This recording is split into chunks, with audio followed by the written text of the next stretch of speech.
Welcome back to the Daily Base Report. It's Coach Matt coming at you with another video, and today we're going to go over our second half predictions for what is going to happen with hardware. So we're going to go over MVPs, Rookie of the Years, Comeback Player of the Year, etc.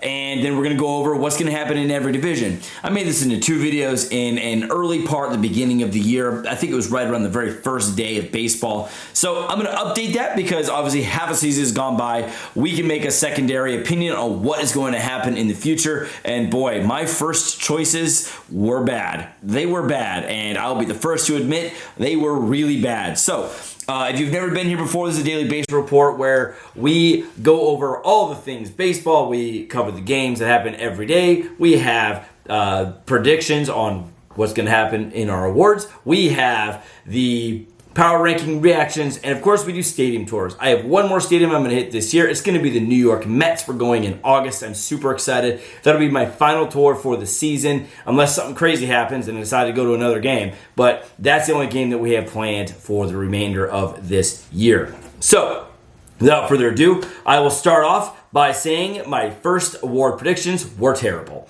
Now, for the American League, I said that the MVP was going to be Aaron Judge.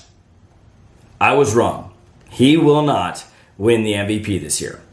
I think the MVP this year for the American League is going to be none other than Shohei Ohtani. That guy, by far, is going to win it. It's his to lose at this point. First off, he's like a new age Babe Ruth. He pitches, he throws 100 miles an hour, he hits the ball, 100 miles per hour off the bat every time. He has a wide range for where he hits his home runs from. It's actually the greatest range in Major League Baseball. I think it's a 3-foot range from his lowest home run hit and his highest home run hit, whereas the rest of baseball, it's like a 1-foot range, something like that. So I read that stat just a few days ago. It just blew my mind. The guy is so good. So he's got the AL MVP pretty much all but locked up unless something catastrophic happens, and I don't believe that'll happen. So I am going to be changing my pick from Aaron Judge to Shohei Ohtani for the American League MVP.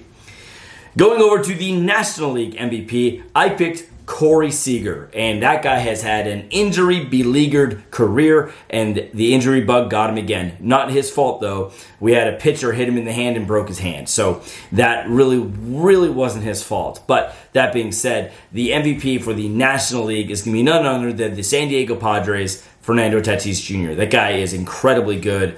Just, you can't say enough about the guy. He's a good human being. He's very good. He is very, very good. And we get to watch him for the next, 13 years against the Dodgers. But we also have Mookie Betts that they have to deal with. So I'm going to throw that out there. Okay, going to the American League Cy Young. And I picked the Minnesota Twins, Kenta Maeda. I figured he was going to have a solid year. He was going to be, a 2.5 ERA. I thought he was going to have above average strikeout percentage. I thought he was going to have a huge ground ball rate. I thought he was going to be a solid 175, 200 innings for the season, and he's going to have like 17 or 18 wins. For sure, this is how he's going to be. And really, that's what almost should have happened. He was going to have a good year. But he has done the opposite of that. He's had a really bad year. So I feel bad, for Kenta. But that being said, I think, and this is a hot take, I think the American League Cy Young Award winner is going to be Lance Lynn of the Chicago White Sox. I do not think Garrett Cole is going to win it. Yes, he probably will have the most strikeouts in the American League. But Lance Lynn has, I think, 20 innings less or maybe 25 innings less than Garrett Cole, and his ERA is a full run less. It's like 1.97, where Garrett Cole's is like 2.97 or something like that. So I think Lance Lynn will continue to be just BDE the whole time, and if you know what that means, great. If you don't worry about it. Google it. Maybe you'll figure it out. But that's Lance Lynn. He's just that. On the National League side, I picked Jacob deGrom to win the National League Cy Young, and I'm going to hold with that pick. I think he's just by far the best pitcher in the National League this year. Rookie of the Year for the American League, I picked Bobby Dalbec. Not a bad pick, but he has not had a good year. He's been up and down with AAA. He hasn't been sustainable up in the Boston Red Sox lineup. So I'm going to be switching my pick to Adolis Garcia. He has the most hits. He has the highest average. He has a whole boatload of home runs, and he's got like 60 RBIs right now.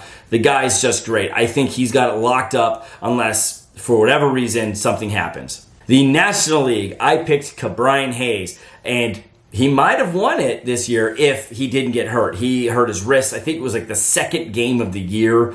So sad that he had to take time off. But the current situation in the National League is interesting because Patrick Wisdom has come out of nowhere. He's got like 14 home runs, and he only has like 130 at-bat plate appearances, something like that, like 130 at-bats. Jazz Chisholm has like 300 at-bats, and he's just lighting up the National League. He's doing a great job. But in the same breath, he's back on the injured list for the second time this year. So I don't know what writers are going to think about when they vote. So, hot take, I think John India of the Cincinnati Reds takes the Rookie of the Year for the National League. Just a solid player all the way around. He's just all the way around from defense, offense, plate discipline, hits, home runs. He's just a pretty above average player all the way around. For the comeback player of the year for the American League, I picked Trey Mancini, and I still believe he is going to be the comeback player of the year. Not only that, he had a great home run derby. He didn't win it. I was kind of rooting for him, but he didn't win it. But he did. He's done just such a great job 1 year post stage 3 cancer. Just, my goodness, what a great story. On the National League side, I picked Christian Yelich. Now, he's had some moments where he's a little flash. He looks like he's going to be breaking out of his slump and coming and being 2019, 2018 Christian Yelich. But that being said, I think no one is better than Buster Posey. That guy has resurrected him and Brandon Crawford, but more than likely Buster Posey. He's hitting like 330. Like he's hitting 330. So his power stroke is back. His average stroke is back. He's a dangerous hitter again. And he's on a team that has all these other hitters around him that are doing great. So Posey is a product of those around him. He's had a very successful year. I think he 100% is going to have the Comeback Player of the Year award. Alrighty, so we're going to go into what is going to happen for the divisions. What are my suggestions and predictions for the divisions? Now, I am not going to factor in any trade deadlines in this decision. I'm going to do it with what is happening right now on July 21st, 2021. This is what I'm going to predict for each division without any movement. There will be movement. The Cubs are going to sell out. The Nationals are going to sell out. As far as I know, they're going to sell out. But in my opinion, I think they're going to sell out. But we will see what happens. Who knows? The Washington Nationals could win the NL East, and I might be completely off on my decision. So we'll start with the National League. The National League East, I picked the Nationals to win it, but I don't think they are. I think the New York Mets have it. I think Jacob deGrom will get it. I do think that they will get bullpen help, and that'll help them. But right now, I do think that the Mets are the best team in the NL East. In the AL East, I picked the New York Yankees, and they've had a rough season. Yep, they're not that far out, but they definitely, at this point, I think the Tampa Bay Rays are going to run away with the division. The NL Central, I picked the Milwaukee Brewers, and I'm going to hold with that pick. I think they are the best. I think they got like a 7.5 game lead over the Cubs and the Cardinals. So I think for sure that the Brewers are going to take the NL Central. The AL Central, I picked the White Sox. I'm going to hold with that pick. They also have like a 7-game lead in that division. Going to the NL West, I still believe that the Dodgers are going to come out on top. I do think that they will get some starting pitching help. I don't know who, but even right now with our starting pitching, I do think that we match up great with everybody. So I do think that the Dodgers will win the NL West for a 9th consecutive year. Going into the American League West, I picked the Oakland Athletics to win that division, and that is a very good pick, but I'm going to change it to the Houston Astros. I think they have the number 1 offense in all of baseball, so I do think their pitching is getting healthy. There's rumors they might get Scherzer. I just feel that the Astros by far are the more polished team over the Oakland Athletics. And to be honest, the Athletics in the last, 10 years or 12 years, 20 years now, geez, I keep thinking it's 2010, it's 2020, 2021. The last 20 years or so, they have been playoff challenged, and they struggle in some of those big games. They do in the regular season do good, but then they don't do good in the postseason. So I think that the Astros will take the AL West. The National League Championships, I think, this is a hot take, I'm sure, for a lot of people. I'm going to get a lot of flack for saying this, but I think the Dodgers are going to take it. I fully hope that we get pitching help and that we can figure out this anemic offense. We're either super hot or super cold. There's no in between. But that being said, we are built for the playoffs, and that's where the winning is meant to be happening anyways. So I do think that in the wild card, we're going to have the Padres and Giants. That is by far the three best teams in the National League are going to be the three teams in the NL West.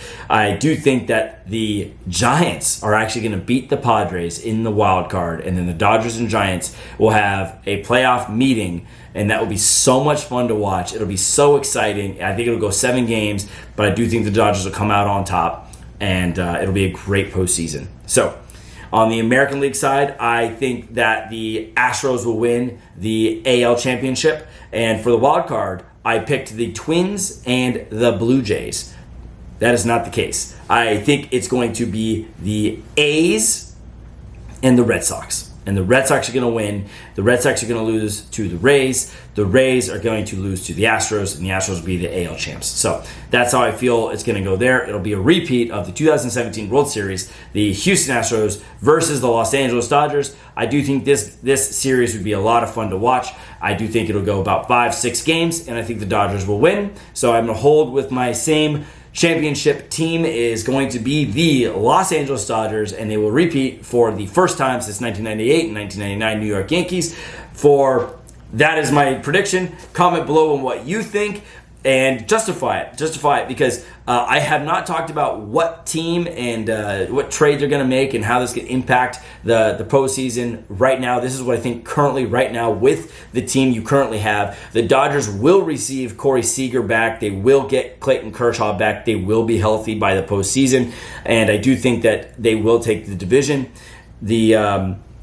The Giants are still a little bit roughed up with Crawford going down. The Padres have a couple guys on the IL with Snell and Darvish, but I do think that that's how it's going to go. I think the Mets and Brewers will have a good series, but I think ultimately the Dodgers will come out of the NL, and in the American League, the White Sox will have a great run, but I do not think that they will beat the Rays or the Astros for that matter. So that's my prediction. Tell me what you think in the comment section down below. Let's have a conversation about it. Let's talk about it. Let's have a good old trash talking session about each team and each prediction. What do you guys think of my predictions for the AL MVP, Cy Young, Rookie of the Year, and Comeback Player of the Year? And what do you think of my NL picks for those same awards? I would like to know. So let's start in the chat in the bottom. Let's get going. And another thing, we are almost to 200 subscribers, so I think I'm going to do a giveaway. So share this with all of your friends, get all of your friends and family, even if they don't even like baseball, get them to subscribe it. When we reach 250 subscribers, so I'm going to set a goal here for 250 subscribers by the end of the season. We got a couple months left. By the end of the season, if we get to 250 subscribers, I'm going to put everyone's name who is subscribed into a scrambler box, and whoever's name comes out, I will give them 3 months of personalized training and nutrition advice from yours truly. I've been doing this for about 11 years as a strength conditioning coach. So if you watch to the very end and you see this, my prize to you all is I'm going to give you a free 3-month trial of training and nutrition coaching, and for you to reach your best bodies. So please share this with everybody. Let's get to 250 subscribers by the end of the year, and that'll be great. So without further ado, we'll see you all again tomorrow.